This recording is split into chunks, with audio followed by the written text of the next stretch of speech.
Am I on?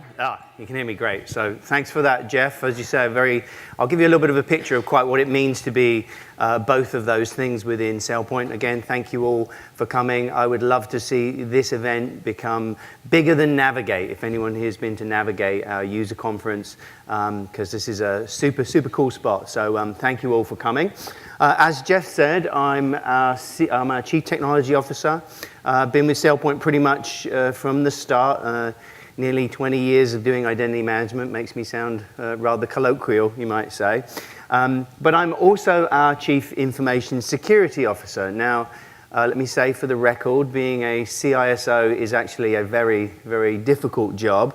Any CISOs here? I was going to say, go take them a gin and tonic or something, because it's an extremely stressful, a very, very tough job.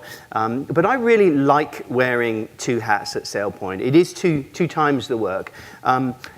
These slides are not titling very well. I don't know why that is.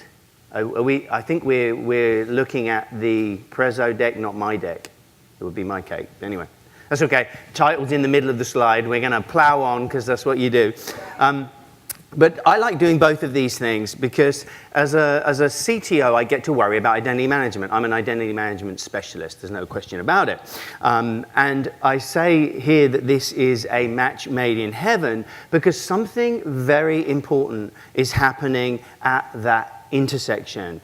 And that's really what I'm here to talk about today, is how identity management and cybersecurity and data management come together to create a better cyber defense structure. And my goal this morning is to show you that identity governance is both breach prevention and detection. Now, as a CISO, I'm told to assume compromise. Always assume that the worst is going to happen. So although we're in the business of prevention, it turns out that detection and rapid remediation are actually more important, and they have to be complemented together. Now, during my session today, I'm actually going to use the anatomy of actually some real-world cyber breaches, and I'll use that to highlight exactly where identity governance fits into that place of both prevention and detection. And I hope in doing so, I'm going to make a very, very strong case for you putting that at the center of your security architecture. Now, before we look at the anatomy of a very recent cyber breach, I actually want to take you back in time to one that happened much earlier. This is actually something that happened in the early 80s. It's a story of cyber attack before it was called cyber, before we really thought of it as an attack. And it's a story that starts back actually in the 70s. Going to show my age here a little bit.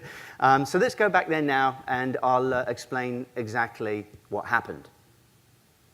Now, in the late 70s, anybody here from the UK? Anybody here from England? No hands, good. I can say what I like then. Britain had always built things. It was a nation of heavy industry, things like trains and cars and ships, what have you. But in the 70s, manufacturing was in a very, very bad place, and the UK economy was in trouble. It was a time of strikes and power cuts and civil unrest, basically. In 1979, the new Conservative government was brought in with Margaret Thatcher. There's been a great movie about Margaret recently. And she set out to change the country forever. She fundamentally privatized the country's failing nationalized industries. And she kicked off a campaign to turn the UK into a service-based economy from a manufacturing economy. She went big on IT, and the goal was to build this super skilled, computer literate workforce that could lead the world in computer and software innovation. In 1980, the government actually kicked off a computer education program, and 1982 was actually declared the year of IT. So those of us that are in IT, what a great thing that was. I can clearly remember that time myself. That's not me there at the blackboard. That's a little bit before my time, but I was 15 at that time, so you can age me pretty closely. And they introduced something called the Computer Literacy Project. They basically changed the school curriculum. They put a BBC microcomputer in every single classroom, government mandate. It was pretty interesting. And every child got to program in BASIC. Didn't appeal to every child. It most certainly did to me. If I'm really honest, what I liked most about the BBC Micro was it legitimized all home computers. My parents didn't know the difference between a microcomputer and a game console, and so I got one of these. Hey, Dad, we need a computer at home. This is the Atari 2600. I pretty soon found myself playing a lot more Pitfall than programming BASIC, often the case. If there's any 80s gamers here, this is actually a very rare console. It's called the Four-Switch Darth Vader Edition. If you've still got it, keep it, because it's worth a fortune. But 1982 was certainly a good year for gaming. There's no question about that. But it was also a very good year for computer education, with the government behind the system. The BBC led the way with some very interesting TV. They had a program called BBC Micro Live, and it showcased how to do things with that BBC Basic computer.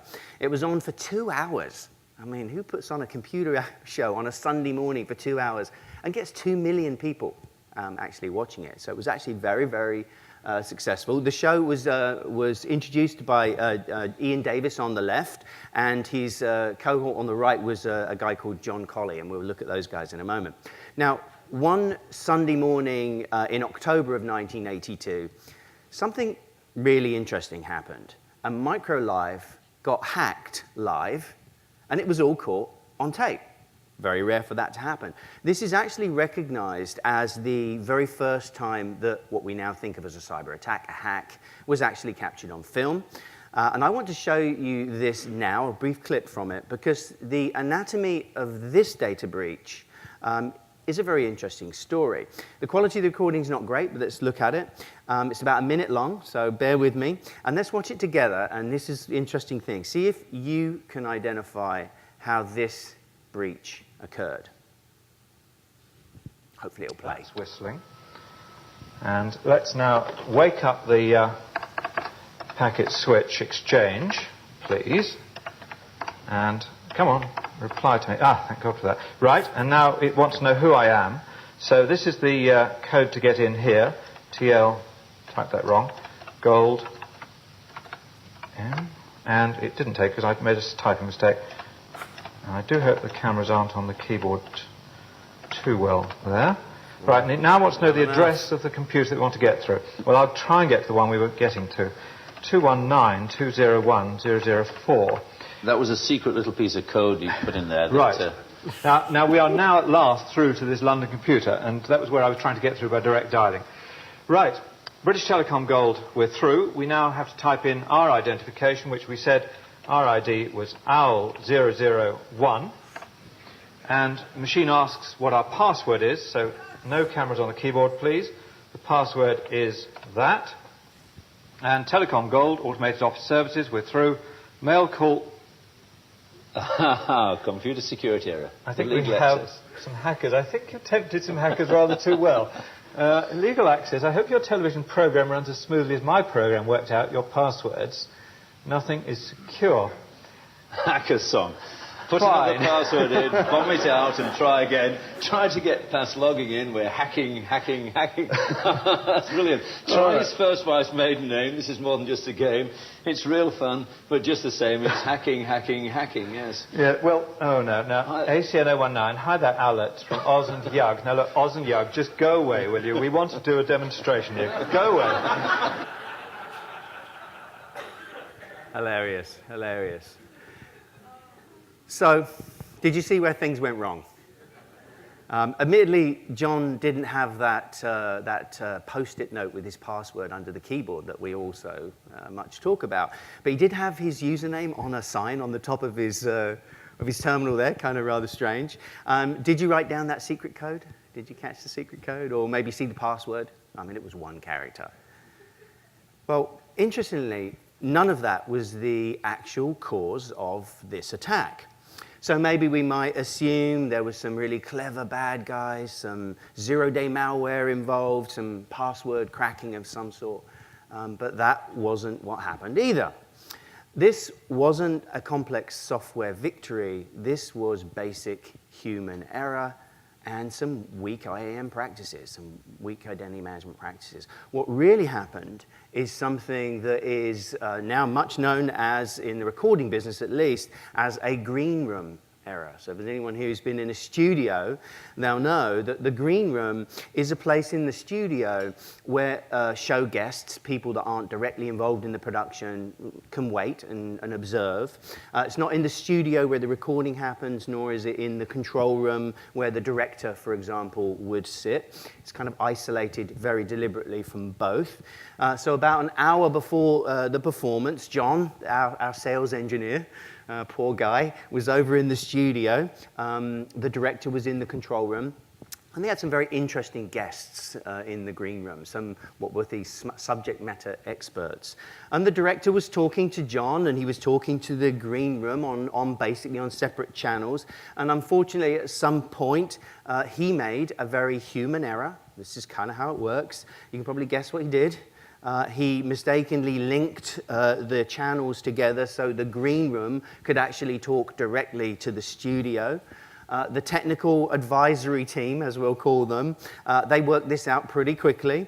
And then when the director wasn't listening, one of the guys said, "Hey, John, you're okay with the password, right?"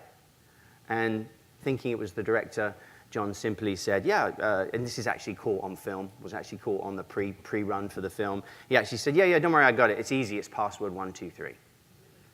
Usual story. In actual fact, it was 2 characters, I made that up. But so the big smile from the advisors. These guys are in to have some fun. They picked up a very early Motorola phone, phoned one of their colleagues, and 30 minutes later, the show was owned, and you can see the result. So no zero-day malware, no complex, sophisticated hacking, no sophisticated software anywhere in sight, basically human error and weak identity management processes. And of course, the moral of this story is quite simple, and it's that mistakes will happen. They always have done, and they always will. Managing identity and security in general is just hard, and it involves people. Right? It involves people like us. Right? That's usually the weakest link. And so stuff's going to go wrong, and it's our job when it does to detect it and actually do something about it. Now, if we take a step back and ask a simple question, what have we learned since 1982? A lot of water has passed under the bridge, but it's that really simple human errors and basic identity management mistakes are still the Achilles heel of everything that we do in security and data protection. And if you read forensic reports, that's kind of, sorry about that, these slides don't come out great, but if you read those forensic reports for a true modern cyber attack, which I'm very fortunate, I get to read a lot of suitably redacted reports, you look in there, it's shocking that identity is still a massive source of weakness and abuse by the adversary. And the entitlement and access is the attack vector. Kind of strange way of thinking about it. And should be no surprise, really, if you think about it, because there's a phrase, why do robbers rob banks? That's because where the money is. Pretty simple. Why do the bad guys attack identity and access management? Because it's the control model. It's what gives access. So it's a pretty stark thought to think about. And as you might expect, these identity management errors and weaknesses are spread out over the cyber kill chain. So things like poor account management and controls, weak passwords, orphan accounts, a weak inventory and cataloging, and the over-assignment of user access. If you go read the reports, they're always somewhere at fault. Now, I use the term, the cyber kill chain there, and I think many of us here certainly would be very familiar with that term, I'm no doubt. It was introduced by Lockheed Martin in 1999 and used to detail the anatomy of a cyber attack. Very, very useful. Plots the path, if you like, from the start to end, and it's really a reference model, certainly one that I've used really now for over a decade. And those chains, I won't go through them, but there's phases of the attack that are very, very interesting and have been very educational for us all. Now, have you heard of the IAM cyber kill chain? Slightly different one. Well, this was introduced by me I can't make bigger claim than that. It is based on this idea of a cyber kill chain, but we're using it to specifically highlight where identity management is actually attacked and where that same infrastructure can be focused on both prevention and detection and where they work best. And I'll be using this for the rest of the presentation to walk through the phases of this real attack. We'll go look at a real one. And we'll identify where the IAM weaknesses live. We'll highlight where there are available governance control points. Very, very important, governance management and management conference.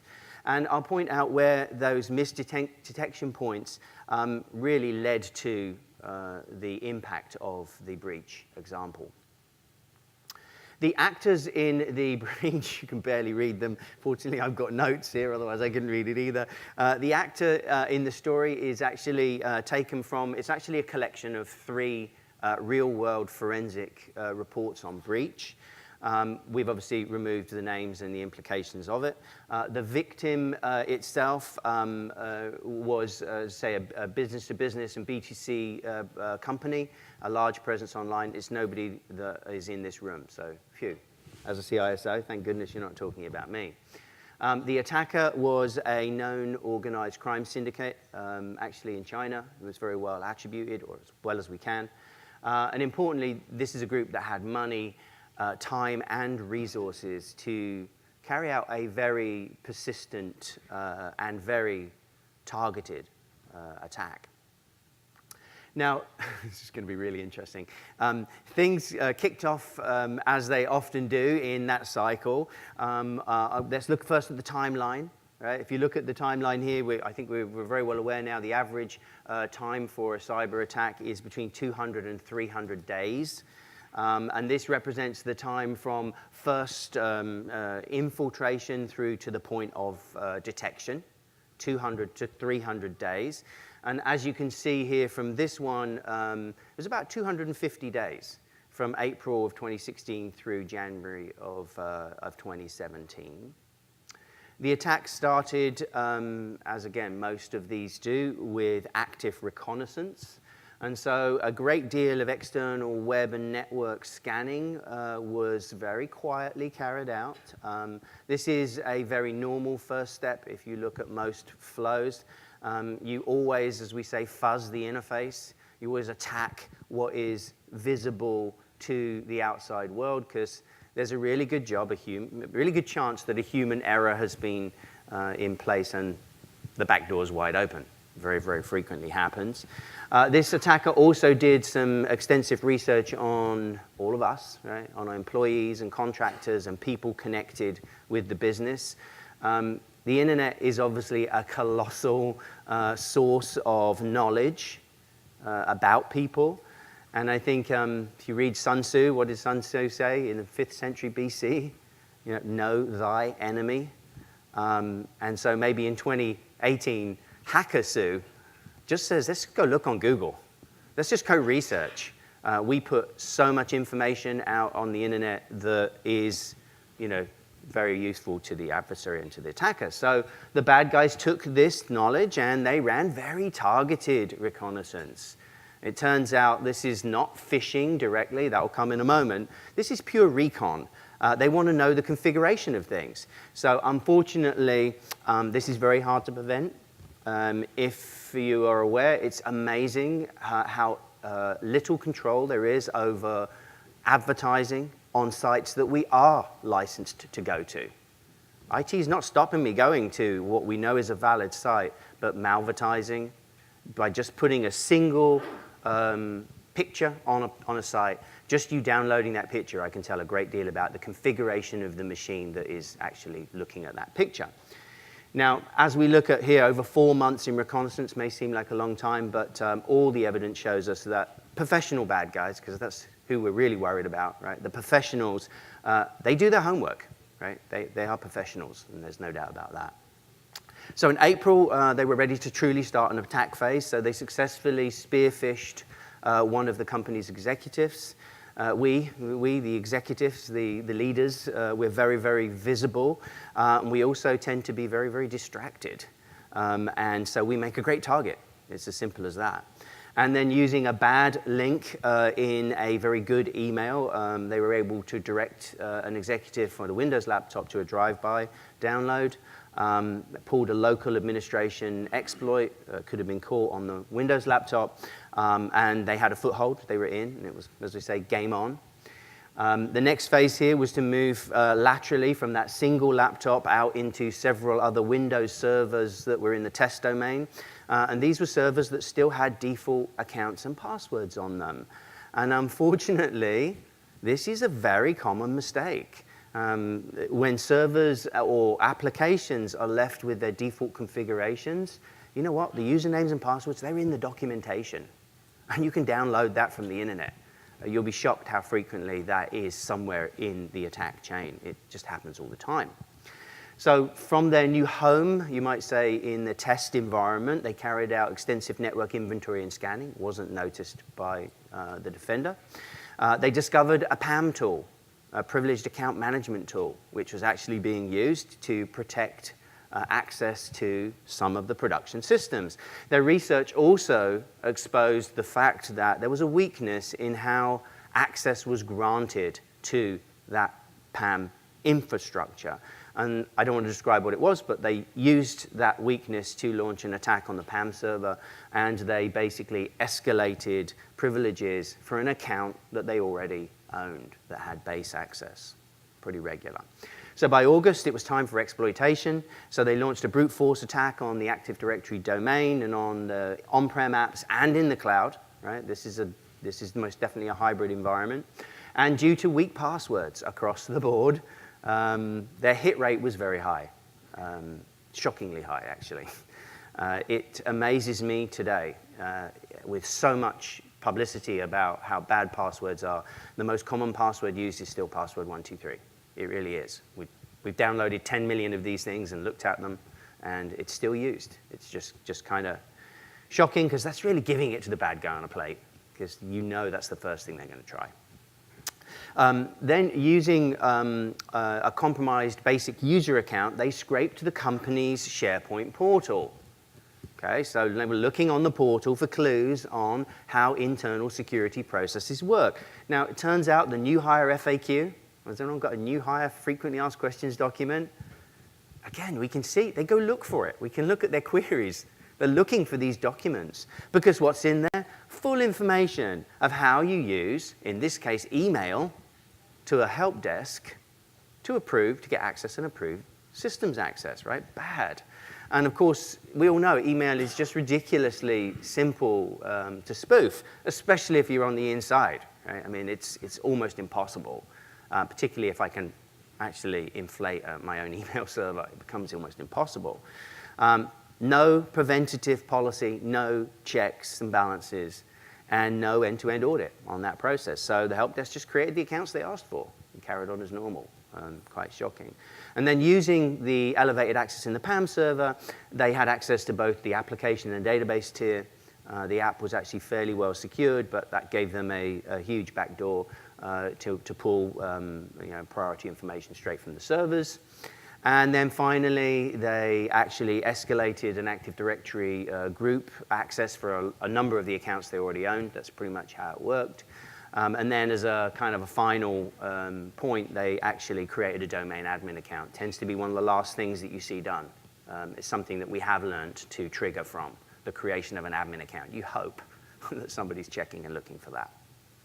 By December, it was time to basically get going and, as we'll often say, run to the hills, collect up all the goodies and go for it. So they downloaded all the password hash databases from a number of the internal systems, again, standard practice. They pulled all of the customer and sales data out of Salesforce. Again, how many of us actually track that kind of thing? Well, who's downloading what from Salesforce? Maybe not in federal, in commercial space, we can't live without Salesforce. If you own Salesforce, you own my life, pretty much. And then, of course, they stole some of the product plans and some of the IP that they had actually come to steal in the first place. And as a very last step, they used the test domain administration account, and they pulled every single file from the company's file shares. And that included everything they had, financial data, PII, pretty much everything, right? If you pull every single file from a file share, you're going to catch a pretty broad net. In fact, they downloaded everything. And again, this is what we see now as a last phase, as the door is swinging closed. Zip up everything and take it with you because you're not sure what's in there. You might want to use it to put on pastebin just to embarrass the company, if nothing else. That's basically how things happen. So again, title in the middle of the slide, kind of interesting, but hopefully you can read it. I've got notes, so I'm good. Damage assessment from this, pretty stark reading. Company financials were exposed. Employee data was actually seen on the commercial dark web. That was one of the triggers for this. A company in China has actually since released a product that we know was in that intellectual property domain. GDPR investigation is probably, they may be just the right side of that legislation, fortunately for them. Reputational damage, employee dissatisfaction, and then probably the thing that disturbs me most is the resignation of the CISO. Pretty much happens, right? So that's just how it is. So obviously things went pretty badly wrong here. Obviously they missed lots of opportunity for protection, but they also missed some detection points.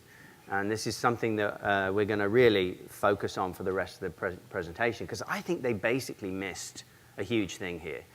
Protection and detection that is IAM-centric really could have helped close the door here and actually get detection much earlier in that cycle. They obviously didn't have the types of governance, prevention, and detection that I believe we all now see as possible. Things like inventory and visibility, authentication governance, password controls, lifecycle management, PAM governance, big old list here, request controls, governance for files, and integrated security aware. Now, we're going to list all of those because I'm glad to say these are all capabilities, not just from SailPoint. These are pretty much standard identity governance directives now, capabilities. So with that thought in mind, let's take these capabilities and let's lay them back over the attack chain and see what perhaps they should have done. So again, nice title. Great to be in 2020 hindsight. Right? It's always easy after the effect to be the smart guy, right? So we have to really give them a bit of a break on that.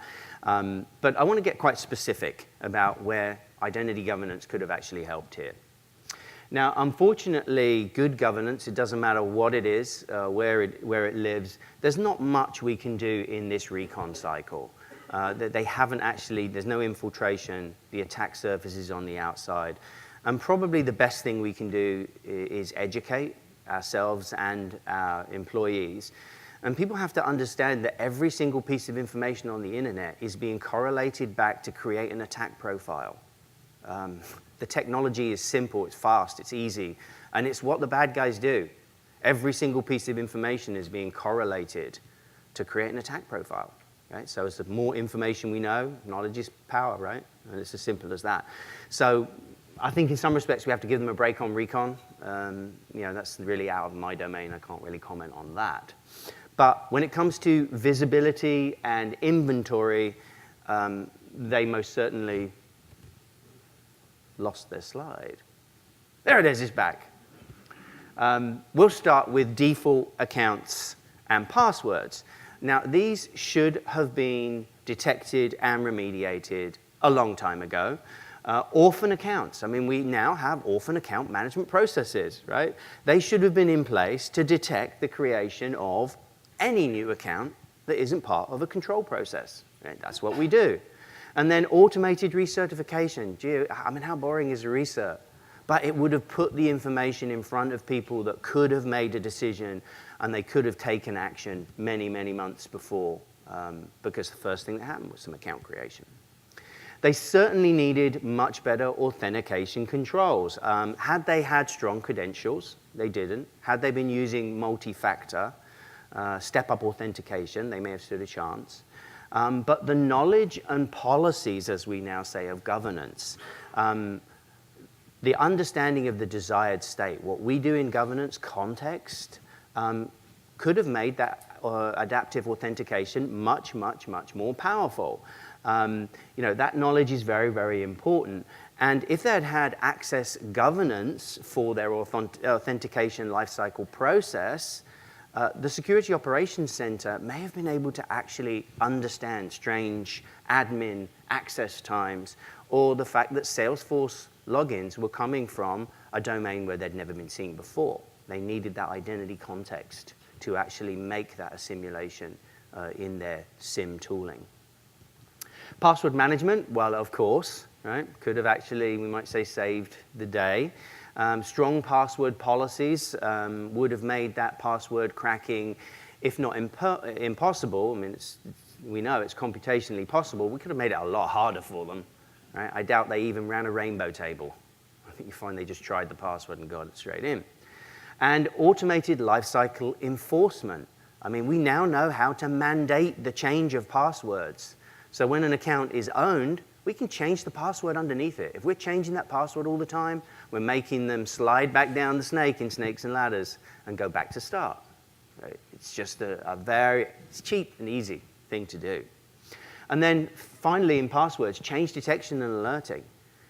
We know now when things are happening outside of policy. Somebody looking at identity analytics. I never changed my password at 4 o'clock in the morning from Washington, D.C. I did last night. Maybe that should have been something that we could have looked at, right? Change controls for the life cycle. Brings me to life cycle management. Could have been huge. I mean, it's pretty much a mandate now. Joiner, mover, leaver, JML. I mean, who doesn't know those words? These guys did not have that. And so therefore, they were not able to see when out of policy creations for accounts was happening across the infrastructure. And then embedded data change triggers. Again, when something changes, we can send alerts. It's change management, basically. Isn't that the root of all security? Configuration management, right? Simple as that. And detective controls and policy checks. We could have caught when things are escalating. Darren had 1 Active Directory group last week. Why has he got 10 now? Where's the approval for that? Where's the flow for that? That's kind of what we do. Basic administration controls. PAM governance, something that you've heard from SailPoint, from our partners much lately. This could have been a huge win for them, there's no question. Inventory and modeling of the PAM entitlements, the things that are in our saves and vaults, can actually create a baseline for governance. This is a very, very critical source. What is in our safes and our vaults? The keys to the kingdom. Isn't that something we should be watching, governing, reviewing? And so visibility for the PAM infrastructure and the certification and audit that we can now apply to our vaulting tier, it should have been an audit requirement, pretty much. It probably soon will be. And then detective and preventive controls. I mean, that creates a safety net. Understanding who should have one thing and not another. Separation of duty, for example. Very, very key ways of managing the PAM infrastructure. I say again, it's a critical resource. Let's absolutely manage it. Don't worry, guys, it's fine. We can see to it. Now, I want to pause here for a moment because I want to drill in here a little bit. I think PAM is so key to the CDM program and so key to security for me internally. I want to sort of drill into this a little bit further. And I think we have to generally extend controls and governance. We have to take our mandate, right, which is pretty simple, right? Understand entitlement, provide a full lifecycle management process, and apply controls and governance. That's what we do, oversight, right? This has to be extended to cover the privileged account management infrastructure. I think it's borderlining on, it's the dumb card. Right? No CISO wants to get the dumb card. Hey, dummy, why didn't you do this? It's so obvious. And to take a sidebar here, if you've ever watched a physical pen test, I don't know if you've ever seen some guys come to a physical pen test, the first thing they do is go to facilities. They don't go to production, they go to facilities and they get into the facilities door and on the wall there's a little yellow cabinet with all the keys in. You've seen those. It's got a little tiny lock on it. Pop that lock and in it are the keys to the kingdom. The keys to every door in the building. You don't break every door, you break one door. This is why we have to govern. I can see, I'll read them to you. You can't see the first one, but there are some very practical recommendations we'll give you here. Extending connectivity to the PAM infrastructure. You have to connect your IAM and your PAM together. You have to provide full account lifecycle management. Don't have a different process for assigning vault access from the one that assigns every other piece of access. It doesn't make sense. Deliver preventive and detective controls, include attestation, right? So when you do a user access review, show my vault access. It makes every bit of sense. And then just basically provide the kind of end-to-end governance and oversight that we know how to do. This is not rocket science by any means. And so what we're really doing is treating this resource just like every other resource, and we're absolutely fully governing it. And that's really the recommendation there. So a bit of a breakout. Let's get back to the breach timeline, and let's look at access request management. Now, this is an important area, and it's not one that I see many CISOs seeing as a vulnerability, as a security vulnerability. We see access request as a means of increasing productivity. Right? It fits on that side of the house. However, if all of their access requests had gone through a mandated approval cycle, they'd been tracked and monitored, right? If they'd have had controls and audit for all of their access request processes and flows, they could have certainly stopped the Salesforce thing and the help desk. That really happened. It's kind of shocking that it did. Been easy to overlay preventive policy controls. We now know that you can't have access to the database and the application tier. It's basic separation of duty. That extends into the vault and safe, right? You have to do the same thing. And then access risk modeling, being able to understand where my greatest risk, configuration risk, lives for the accounts and privileges that I'm managing, gives us a chance to focus, right? Let's get our SOC team, our threat hunting teams, focused on the areas of highest risk. It's as simple as that. A little bit more here, got two more, get there in a sec. File access governance, something that we talk much about, often hear it referred to as data access governance, would have obviously been huge here. Effective access modeling. I mean, our access control models for unstructured data is so complex today. Who truly understands it? If you can model it, you can highlight where there's a flaw in the access control system. And of course, data classification and categorization could have really helped understand where the most sensitive information really is. We've moved way beyond DLP in this space now. And the ability to apply business logic to the secure information that we're putting in files is absolutely important. And then file access alerting. I mean, it could have stopped the exfiltration that was happening dead in its tracks. Forget detection. That would have been absolute prevention. Because if a test account is downloading financial files, something's not right. Okay? I mean, an alert should have gone off, and we could have actually done something to prevent if that would have been the case. And then finally, slightly kind of really more design architectural thought, and that is that an integrated identity-aware security strategy, bringing together our data and access security and our provisioning governance infrastructure, really would have helped save the day. They obviously clearly needed, a governance-enabled security strategy, fundamentally. And with that identity and access context that I mentioned earlier, you'll see us talk a lot about understanding who people are, what they have access to, and how they got it, would have really helped our IT and security operations. And then integrated response actions. How do most people shut systems access down? An admin tries to do it manually in Active Directory. Well, we can automate those actions and really make the remediation process an embedded part of the overall IT infrastructure. Now, I'm glad to say, as I said earlier, all of these capabilities are actually available in products like SailPoint today. You might often say, well, hey, what else do they want? Shouldn't they, hate to be a vendor, but shouldn't they just buy that product? A lot more to it than that. There is actually a couple of very interesting new thoughts here that are around detection that could actually be quite instrumental and quite interesting. It's something that we call IAM sensors, very kind of technical point. And these are basically ways of detecting attack.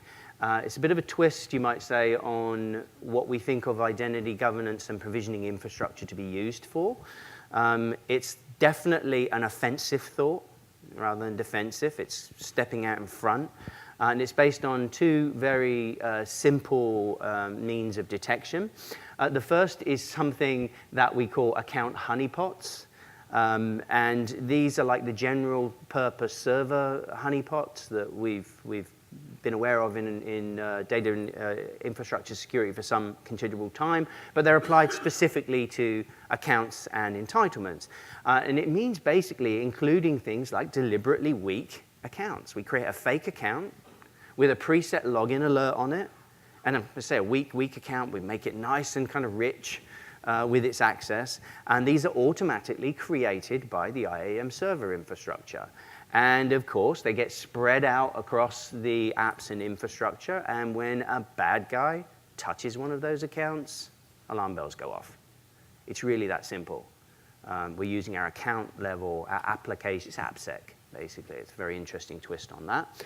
The second is something that we call file and folder tripwires. With our Security IQ product, we basically put out fake files and folders, and we, again, put them out into the infrastructure. We make them look very appealing, and they have preset alerts on them. Basically, you can't touch one of these files without an alarm going off. We do this at SailPoint. Sorry, SailPoint employees. This is what we do. Right? We lay them out in the infrastructure. Most of the time, it's somebody trying to be diligent, find a file, but we get visibility. Right? And the day it's a bad guy, I can stand a chance. Right? So very interesting.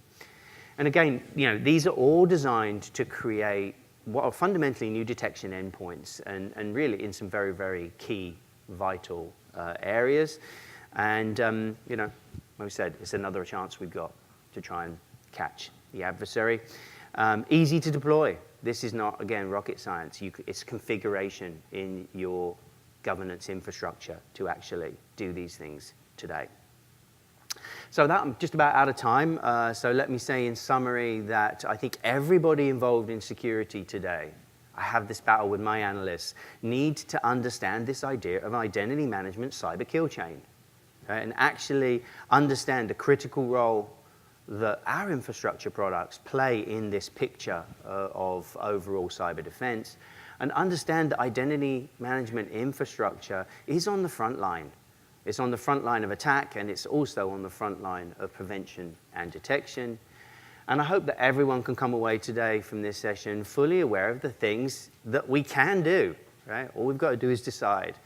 So every presentation should have a call to action, and mine is that you should take these thoughts, these capabilities, and we should fight back. Okay? Let's not sit and take this.